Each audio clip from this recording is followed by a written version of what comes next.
First one is about pellicle formation. Bacon recipe that I've developed over about 15 years, and it's equilibrium curing right now.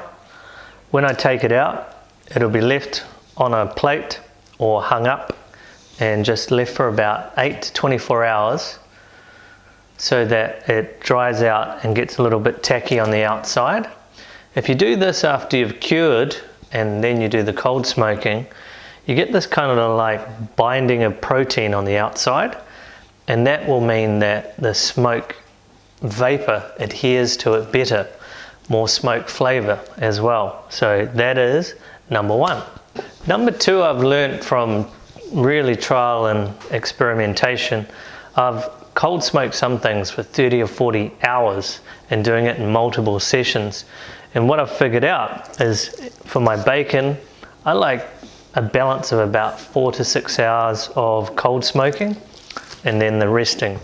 And you get to a point where it can't really take on any more, and it really is less is more when it comes to cold smoking.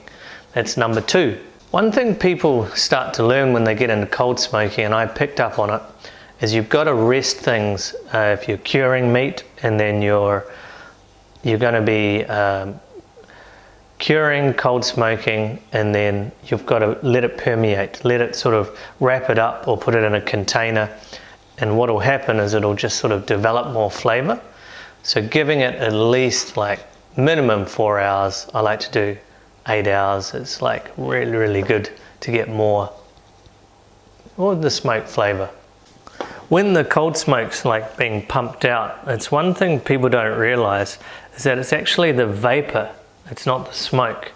So you can have you can't really see it so much, it's quite transparent, but there will be the smoke going through there, and airflow is quite good. So that's one aspect of smoking you start to learn. And it also means that the combustion is going very well because you've got some clean combustion happening.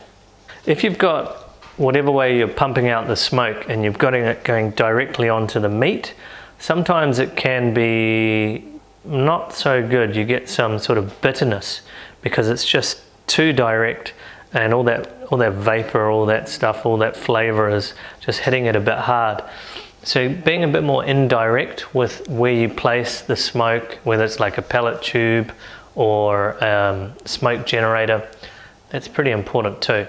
Okay, I'll give one more after this, but airflow. You've got to have a good amount of airflow going through, and because when you're curing and cold smoking is really just drying it out, and you want to be having that flow through so that you're drying things out and then intensifying the flavor as well.